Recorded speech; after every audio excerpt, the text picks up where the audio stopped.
Hello everyone, welcome back to the channel. Today's topic is the tragic case of Carly Gregg.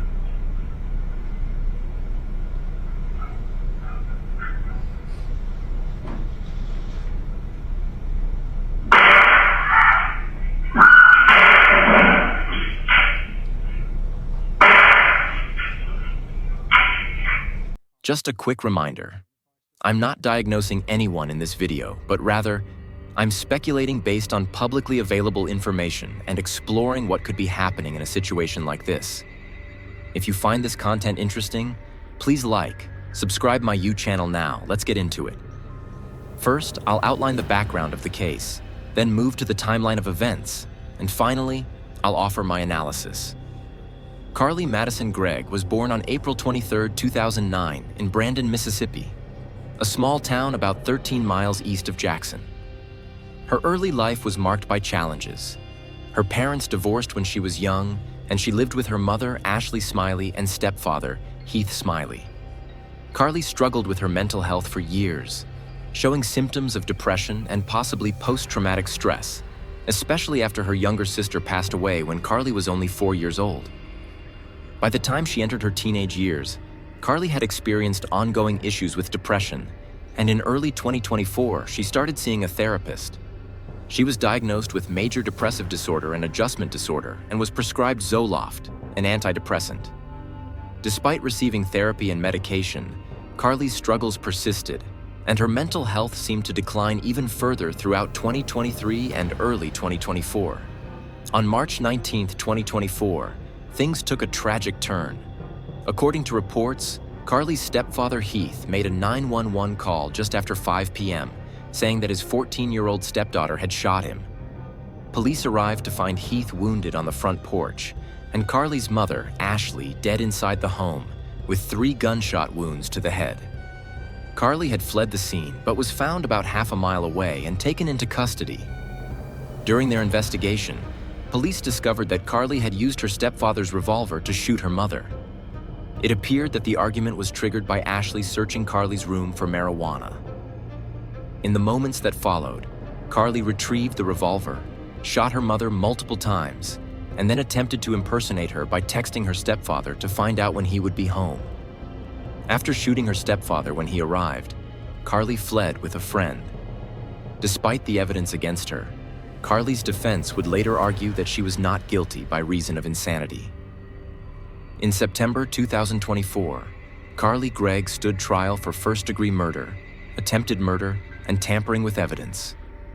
Her defense team tried to argue that she was suffering from severe mental illness, particularly bipolar II disorder, and that she was experiencing a psychotic break at the time of the crime.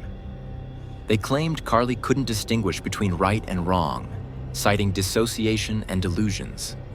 However, the prosecution highlighted Carly's calculated actions, including hiding the gun, impersonating her mother, and planning to kill her stepfather. These actions suggested Carly understood the consequences of her behavior.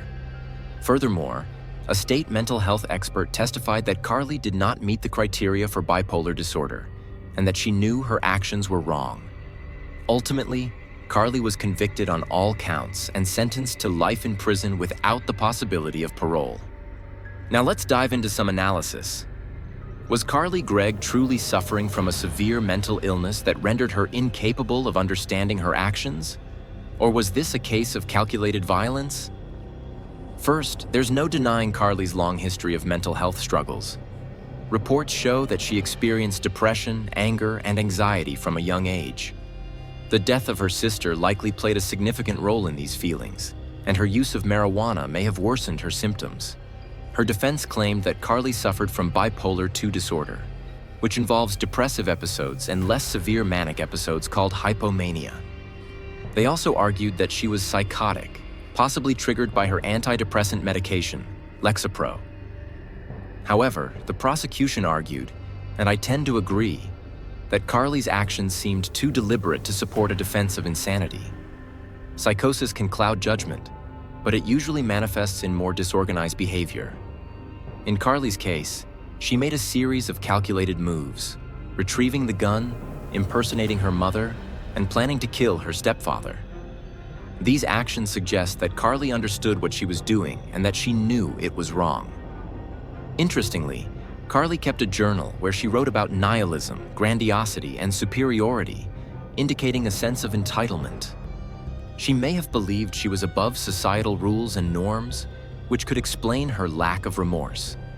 She even discussed wanting to read Crime and Punishment, a novel about a man who believes he is justified in committing murder for a greater cause.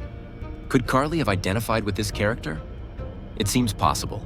So was Carly Gregg guilty of murder? In my opinion, yes. Despite her mental health issues, the evidence suggests she understood her actions, acted deliberately, and tried to cover up her crime. The fact that she rejected a plea deal of 40 years in prison and instead went to trial, ultimately receiving a life sentence, reflects her overconfidence and inability to grasp the gravity of her situation. It's a tragic case all around, with lives destroyed by one violent act. Carly's story is a reminder of the complexities surrounding mental health, crime, and the justice system. What do you think about this case? Do you agree with the jury's decision? Or do you think Carly's mental health should have played a larger role in the outcome? Let me know in the comments below. I'm always interested to hear your thoughts. Thank you for watching. If you found this video informative, don't forget to like and subscribe for more case analysis like this. Until next time, take care.